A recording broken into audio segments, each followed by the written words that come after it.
Monica POV. So, you're going back again?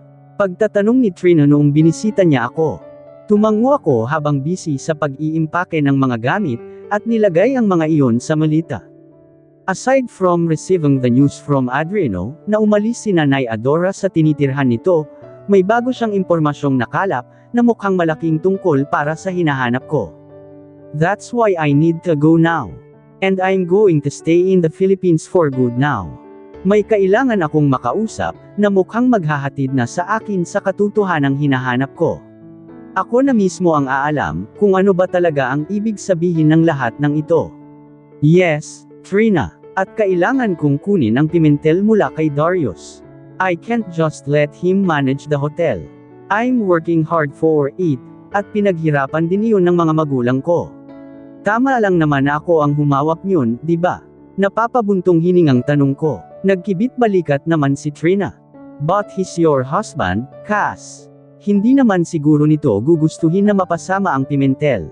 And besides, your husband is a renowned businessman, sabi ni Trina. I get it, but I have to work. I need to learn about it, too. I need to make him sign the annulment papers, pagsasabi ko kay Trina. Isa iyon sa mga rason, kung bakit kailangan ko na ring makabalik. Napangiwi naman si Trina, at hinarap niya ako. Nasa vanity table siya, habang ako ay nasa kama, at pinaglalagay ang mga kagamitan ko sa malita. Napaangat ang kilay ni Trina, noong may makitang banig ng mga maliliit na gamot. Is that pills? Usyoso ni Trina, at umangat agad ang kilay. Napaiwas naman ako ng tingin, dahil akmang kukunin niya iyon para tingnan, pero agad ko iyong iniwas. Nakipag-agawan si Trina, at noong makita niyang pills nga iyon, ay napangisi siya. Inagaw ko sa kanya ang banig ng pills ko, at pinasok ko na sa malita. What is this, my dear Cass? Lion ba ang magpapapirma ng annulment papers? May baong pills. Humalaklak si Trina na halos echo sa buong room ko. Nag-init naman ang mga pisngi ko. This is just in case. Trina, sabi ko at tuluyan ng tinayo ang malita ko. Halos lahat ng mga gamit ko ay dadalhin ko na sa Pilipinas. I'm going back to El Amadeo, because I need to know the condition of our house. Iyon lang ang pakay ko sa El Amadeo, at wala nang iba. Hila-hila ang aking malita. I walk at the airport in Manila. Nag-check-in ako agad sa Pimentel Hotel, at agad naman akong in-accommodate. The first thing I did, I contacted Eros. Where's Darius? Tanong ko agad sa tawag noong nasagot ni Eros. I don't know. Hindi ako hanapan ng asawa, Monica. Why don't you contact your husband yourself? Tanong ni Eros, at nakikinita ko na ang kunot nitong noo. Narinig ko ang tila ingay sa kanyang background. He's in a bar again. Napanguso ako, pero kahit gustong-gusto kong tawagan si Darius, pinigilan ko ang sarili ko. Kulang na nga lang ay i-tape ko ang mga daliri ko, para hindi ko siya matawagan o ma-text. Besides, mas kailangan kong intindihin ang pagkawala ni Nay Adora, at pati na rin ang pag-trace sa kanya, at hanggang ngayon ay hindi pa rin namin nahahanap na si Rufo. Iyon ang binalita sa akin ni Adriano. Noong huling punta niya raw sa address nito, umalis na raw ang mag-anak. I sighed, habang nasa hotel room ako, at bukas ang aking laptop at sinusubukang pag-ugnayin ang lahat, lalong nananakit ang ulo ko. I don't feel okay anymore. And my stomach doesn't feel good again.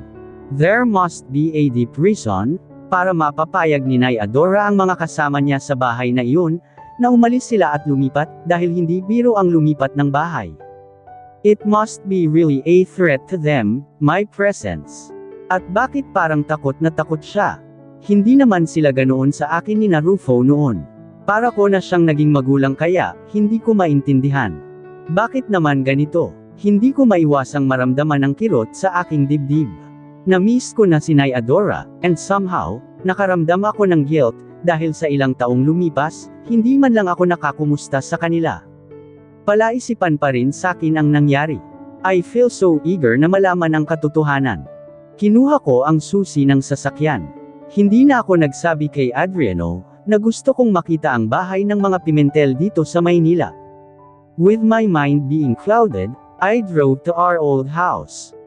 Nasa tapat pa lamang ako nito, at pinagmasdan ko pa lamang ang bahay, naramdaman ko na agad ang lungkot. Huminga ako ng malalim at bumaba sa sasakyan. Walang tao sa paligid. Wala ring gaanong bahay na malapit dito. Madilim din dahil bukod sa gabi na, walang mga ilaw ang buong bahay. Halatang walang tumatao, at nagmumukha na nga itong abandonado. Nilingan ko ang terasa, ang bawat bintana, at hindi ko mapigilan ang lungkot na bumalot sa puso ko. Parang isang palabas na bumalik sa isipan ko, ang mga alaala sa bahay na ito, noong kumpleto pa kami. Si Mommy, si Dad at ako, our life was simple. Walang ibang hinihiling si Mommy, kaya kahit isang gusto niya lang, binibigay agad ni Dad. They were the sweetest husband and wife that I know. At wala na rin akong mahihiling na ibang ama, kundi ay si Dad lamang. But now, I feel empty. Hindi ko alam kung kailan, o paano nagsimula ang pakiramdam kong ito, pakiramdam na parang may nawawalang parte sa pagkatao ko. I pictured out my parents, smile. Noong bata ako, I missed the old days that I've spent in this house, maging ang sandali, noon na kinukumbinsi ko silang sa ibang bansa naman magbakasyon kapag summer vacation ko. Pero laging sinasabi ni Mommy na sa El Amadeo ang gusto niyang puntahan namin, at hindi naman iyon matatanggihan ni Dad. I miss my mom. I miss my dad, too, siguro ay magkasama na sila ngayon. At ako, naiwan ng mag-isa. Huminga ako ng malalim. Hot tears immediately filled the corners of my eyes. Sumandal ako sa aking sasakyan. No matter how successful I am right now, at kahit gaano man karami ang mga material na bagay na mayroon ako, hindi nito kayang tapalan ang lungkot tuwing naaalala ko sila. Ang sakit mawala ng mga magulang, yung akala mo, okay ka na. Pero hindi pa rin. Grief comes with a pain that will never go away, even with the passing of time. Mapailang taon o dekada ang lumipas, the pain of losing a loved one will always remain. We just learn how to live with it. Hindi lang iyon ang mga sandali na pumunta ako sa bahay na ito. Nandito pa rin ako sa Manila, at pinipilit ko pa ring mahanap si Nay Adora, but it was hard to reach her anymore. Nawawala na ako ng pag-asa. Hindi ko alam kung paano ko pa malalaman ang totoo. Ma'am Monica, nakausap ko na ang sinasabi ko sa inyo. Baka may turo niya kung sino ang kasalukuyang nagmamay-ari ng bahay, sabi ni Adriano, noong nakontak niya ako ulit. Hindi na ako nag-aksaya ng panahon. Bumalik ulit ako sa bahay na iyon, at ang makikipag-usap na sinabi ni Adriano, ay ang may-ari ng townhouse malapit dito sa kinatitirikan ng bahay. Ang sabi ay temporarily daw na nasa pangangalaga nila ang bahay na iyon, kaya alam kong tama ang nahanap ni Adriano. Personal ko itong hinarap para makausap tungkol sa bahay, at syempre, kasama ko si Adriano. Kano-ano niyo ho ba ang may-ari ng bahay? Tanong ng lalaki. Mag-asawa ang nakaharap ko ng mga sandaling iyon. Hindi ko po kano-ano, pero kami po ang may-ari ng bahay dati. Pati ang lupa. 5 years ago noong umalis ako, at hindi ko alam na binenta na pala ni Dad ang house and lot. At pati ang lahat ng mga trabahador ng mansyon, ay umalis na. Nito ko lang nalaman, panimula ko. Napaisip naman ang lalaki. 5 taon ng iba ang may-ari ng bahay na iyan. Sa totoo lang, ayaw ka naming paasahin, miss. Dahil kahit kami rito sa lugar na ito, ay hindi pa nakikita kung sinong may-ari ng bahay. Paminsan-minsan ay may bumibisita riyan, mukhang tauhan ng tunay na may-ari. Napalunok ako. May kontak po ba kayo sa tao na iyon? Nagkatinginan ang mag-asawa, at ang babae ang nagtanong. Oo, pero bakit mo ba hinahanap? Ang may-ari ng bahay na iyan, ay mukhang pribadong tao, mailap. May kailangan po akong malaman. Kung bakit nilayo ako ng tatay ko sa lugar na ito. At kung bakit umabot sa punto na ipinagbili niya ang bahay. Imposibleng pera ang dahilan. Our company is still doing very well.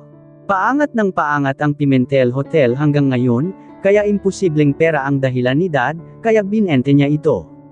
At hindi niya rin tatanggalin si Nanay Adora ng ganun-ganun na lang. Ang mabuti pa, ang tauhan na lang ng tunay na may-ari ng bahay ang tawagan mo. Baka sakaling mahanap mo yung sagot sa tanong mo, ang sabi nila, saka binigay ang contact number. Wala po ba kayong naririnig na kahit ano, tungkol doon sa bumili ng bahay? Tanong ko pa rin. Napaisip ang lalaki, at mukhang may naalala. Taga-ibang bansa, at mukhang may lahi rin. Narinig ko ang tauhan noon nang minsang sumagot ng tawag mula sa kanya, at iba ang lengguwaheng ginamit. Hindi ko alam kung bakit pero ganoon na lang ang naging pintig ng aking dibdib sa narinig. Oo nga pala, naalala namin, ang bilin sa amin noong humaharap sa bahay na iyan. Kapag may naghanap daw, at nagtanong tungkol sa bahay na iyan, ay tawagan daw ang numero na iyan. Baka ikaw na ang tinutukoy na iyon. Napalunok ako. Hindi ko alam kung anong mararamdaman ko tungkol doon. Baka nga po, ang tanging nasabi ko. Hindi na rin ako nagtagal sa lugar na iyon. At akala ko, sa sandali na makuha ko ang magiging ugnayan sa nagmamay-ari ng bahay na iyon, magagawa ko agad itong tawagan, pero hindi ko alam kung bakit may parte sa aking natatakot. Dito may dahilan si Dad, kung bakit niya ako inilayo sa lugar na ito. Kaya niya sinekreto, pero hindi ba't walang lihim na hindi nabubunyag. At sigurado ako, alam ni Dad na kahit iwasan nila, darating at darating ang araw, na may malalaman ako. Kaya ganoon na lamang din ang sinabi niya, noong bago siya mawala. Hawak ko ang cellphone ko, at iniisip ng mabuti, kung dapat ko na itong tawagan. Pero hindi ba't iyon naman ang sadya ko rito? I was so close to do it. Nagsisimula na akong bumuo ng mensahe, para sa numero na tatawagan, nang biglang may mag-text. Napatigil tuloy ako, at binura muna ang mensahe. Kanina pa sumasakit ang ulo ko, at nahihilo na naman ako. Napapasobra na yata itong ginagawa kong pagkalap ng impormasyon. It's not good to my health anymore. Kahit noong nasa US pa ako, naaapektuhan na ang kalusugan ko. But I just can't stop. Naupo na muna ako sa aking swivel chair, at nakita na mensahe iyon mula kay Darius. Napatitig ako sa screen, at kahit ayaw, hindi ko mapigil ang kabahan, noong makita ko ang pangalan niya. Usual reaction every time I read or hear his name. Hindi ko alam kung itong lakas ng pintig ng puso ko, ay kaba o excitement. Lalo na noong mabasa ko ang kanyang mensahe. You're in Manila. Umangat ang kilay ko. At bakit niya iyon alam? Nasabi kaya ni Eros? Ang sabi ko ay hindi dapat malaman ni Darius. I will see him in El Amadeo, not anywhere else. Yes. Hindi ko na malaya na naghihintay na ako agad sa reply. In less than a minute, mayroon na agad. Magkita tayo bukas. Hindi ko alam kung bakit ganoon ang naramdaman ko sa mensahe ni Darius. I felt like insects are attacking my stomach. Hindi ko alam kung nagpoprotesta sila, o chini-cheer ako. Huminga ako ng malalim at nag-reply ulit. Busy ako. Unless you're going to sign the paper, then I'll find time. Hinahamon ko na si Darius. Bakit kasi ayaw niya pang pirmahan? Hindi na ako makapaghintay. I'll send the address. Meet me there tomorrow at dinner. Tinitigan ko ang kanyang text, pati na rin ang address na kasunod yun. It's a hotel restaurant. Napakagat ako sa aking lobby. Magdi-dinner kami. Kinabukasan ay maaga pa lang, sinimulan ko na ang araw ko. I fixed my schedule, at pinalipat ko ang mga panggabi kong gagawin sa mga posibleng oras sa umaga at tanghali. That's why I was very busy the whole morning and afternoon.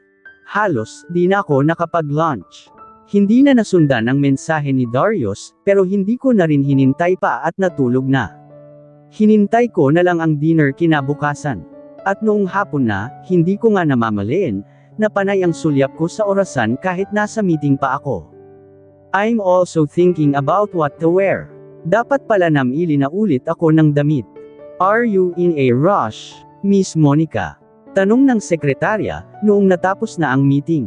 Ngumiti ako at tumigil na muna sa pagliligpit sa aking gamit. Not really. Why? Tanong ko. Medyo alanganin na ngumiti yung sekretarya, na halata yata na mukhang gusto ko na ring mag-out sa work. May naghahanap po kasi sa inyo, pero ayaw naman pong magpa-appointment. Kakausapin daw kayo ng personal, sabi nito. Natigilan naman ako. At sino naman kaya iyon? Sino raw? Kalmado kong tanong. Ayaw pong ipasabi ang pangalan, tatawag na nga po sana kami ng security, dahil nagpupumilit na makausap kayo. Ang sabi ko na lang ay nasa meeting pa kayo, pero naghihintay po talaga. Naroon po sa opisina nyo. I sighed, napapaisip kung sino na naman iyon. Napatingin ako sa orasan, at nakitang malapit na rin ang oras para sa dinner. Okay, kakausapin ko. Tumango ang sekretarya, at nauna na. Niligpit ko na ng tuluyan ang aking gamit, at pagkatayo ko pa lang, nakaramdam na ako ng hilo. It must be because I haven't eaten that much for lunch today. Kaya nahilo na ako. Sinundan ko na rin agad ang sekretarya, para malaman kung sino ba ang naghahanap sa akin, at nag-e-eskandalo pa raw. Is it a woman? Tanong ko, habang naglalakad na kami. Tumango ang sekretarya. Opo, Miss Monica. Matangkad po at itim na mahaba ang buhok. A bit tanner than you, maganda rin po. Napaisip na talaga ako kung sino iyon. Wala naman akong alam, na posibleng maghahanap sa akin dito ng ganoong paraan. Sa sinasabi pa lang ng sekretarya, mukhang hindi na maganda ang mangyayari. Imposibleng si Trina. Sana ay nag-message na siya sakin, pero wala naman. Isang pangalan ang lumitaw sa isipan ko, dahilan para mapalunok ako, at tila may nagbarang kung ano sa aking lalamunan. Nasa loob po, Miss Monica, sabi ng sekretarya, at binuksan na ang pinto. Tumango na lang ako, at ngumiti ng pilit. Pagpasok ko sa loob ng mismong opisina ko, nakita ko na agad ang isang babaeng nakatayo, at tila pinagmamasdan ng ilan sa bagong proyekto ng Pimentel Hotel, na nasa LED screen dito sa office. Nakatalikod ito sa akin, may pamilyar na tangkad at pangangatawan. Humakbang ako papasok. And when the woman heard the click of my heels, natigilan ito at napalingon na sa gawi ko. At mas lalo akong natigilan, noong nakita ko kung sino ito. Para akong binuhusan ng yelo, noong magtagpo ang mga mata namin. Her hazel brown eyes went to me. Napatingin ako sa kabuuan niya, at para akong minumulto, nang makitang halos walang nagbago sa kanya. She still has the very same physique. At napatingin ako sa branded niyang bag. Lumunok ako para makahinga ng maayos. Hi, Monica. Kemi's sweet voice greeted. Humakbang siya patungo sa couch, at naupo siya roon. Nanlamig ang tingin ko sa kanya, at nanatili akong nakatayo. Anong ginagawa mo rito, Kemi? I was shaken already. Para akong nahabol ng bagay, na matagal ko nang tinatakasan.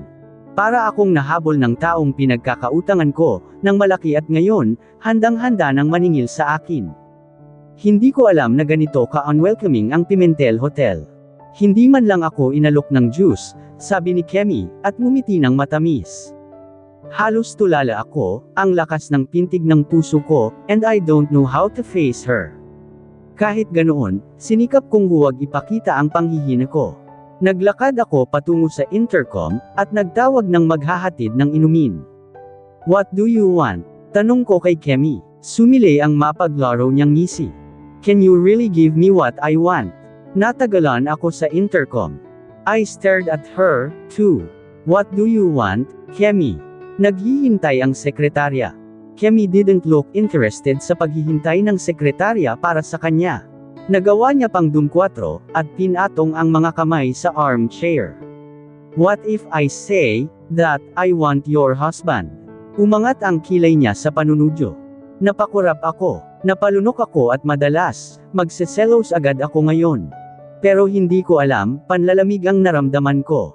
Kinain ako ng guilt sa buong mga taon na lumipas, thinking that I trapped Darius into a marriage.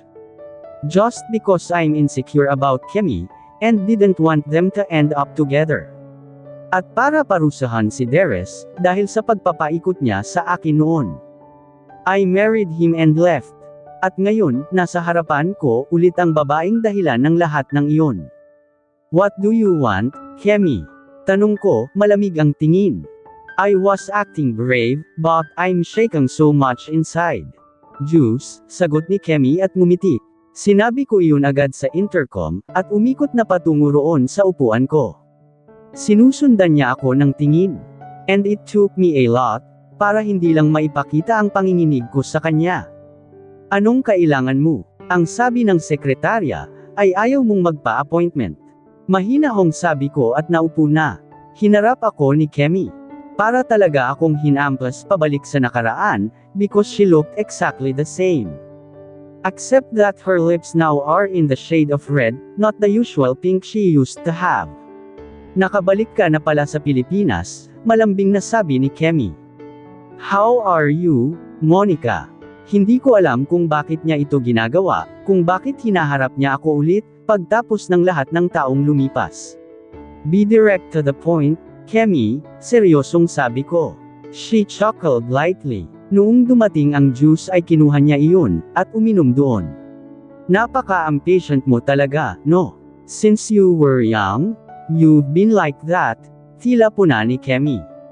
I heard that you and Darius aren't together after all these years. Is that true? Tanong niya. Napalunok ako, nang hina. What do you need from me? Please, I have no time for this. Sabi ko, pero hindi na sinulyapan ng oras, tila nawala ng gana sa lahat.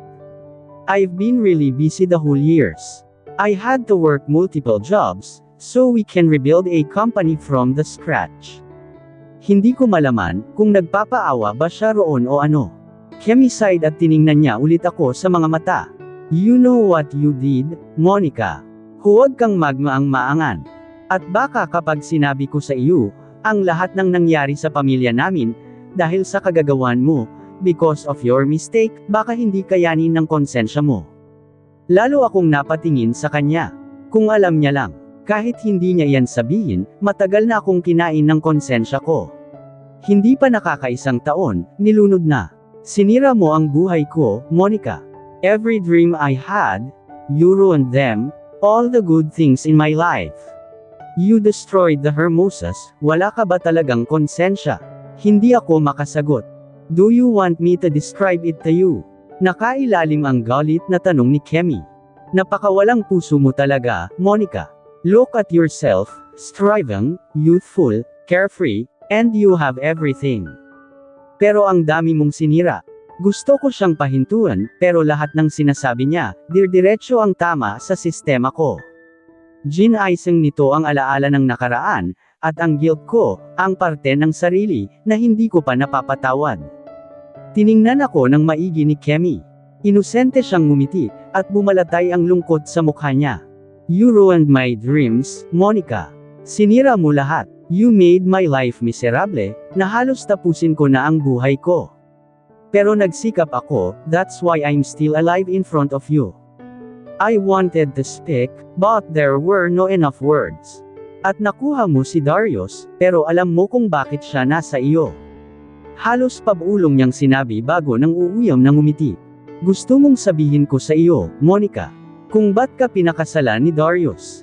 Because you seem okay, at baka nagkakamabutihan na kayo ni Darius. Huwag mong sabihin na magpapauto ka na naman. Stop trying to poison my mind, sagot ko. I raised my eyebrow at her. Kung si Darius pa rin ang problema mo, then be with him, huwag mo na akong guluhin. Napatawa siya, mahina hanggang palakas. Na parang sobrang nakakatawa ang sinabi ko. Kami, oh, Monica, you're really something, sambit ni Kemi. Paano pa ako lalapitan ni Darius? Paano pa magsasama kung kinuha mo na siya sakin? At baka kapag nilapitan niya ako, kasuhan mo pa siya. Who knows what a little devil like you can do? Ano ba ang gusto mo? Mariing kong tanong. Gusto niya si Darius. Pues, kanyang-kanya na. Ipapaalala ko lang sa iyo, Monica. Kinuha mo lang sakin si Darius. At ikaw ang sumire sa lahat, tila nang hihinang sabi ni Kemi. Pinikot mo lang siya, Monica. Kaya siya naikasal sa'yo, ngayon mo itanggi. I had no words for that. It was a punch in the gut. Para niyang binuksan ang naghihilom na sugat ng puso ko, at binudburan niya ulit ng asin. Naramdaman ko ang hapdi. Malamig ko siyang tiningnan. And I sighed. What do you want from me, Kemi? Mahina kong tanong, tila tinatanong, kung ano ang gusto niyang kabayaran sa pagkakamali ko. I'm willing to compensate after all. Lalo siyang lumapit sa akin, na tila ipagdidikdikan sa aking ang mga sasabihin niyang walang iba, kundi katotohanan. Walang kapatawaran ang ginawa mo, Monica, sambit ni Kemi. Pero may paraan pa kung gusto mo talagang patawarin kita. At para patunayan mong pinagsisisihan mo ang malaking pagkakamali mo. At hindi ka pa ba napapagod? Kasal ka sa lalaking hindi mo naman nakakasama. Kasal ka sa lalaking nagpapaalala sa iyo sa nakaraan. Hindi ba nasaktan ka na ni Darius noon? Kaya bakit baliw na baliw ka pa rin sa kanya? She went closer to me. Dinampot niya ang bag, na tila handa nang lumabas kapag nasabi niya na ang gustong sabihin. At dito na po nagtatapos ang kabanata ng ating kwento. At sanay muli niyo po akong samahan sa mga susunod pang kabanata. Maraming salamat po.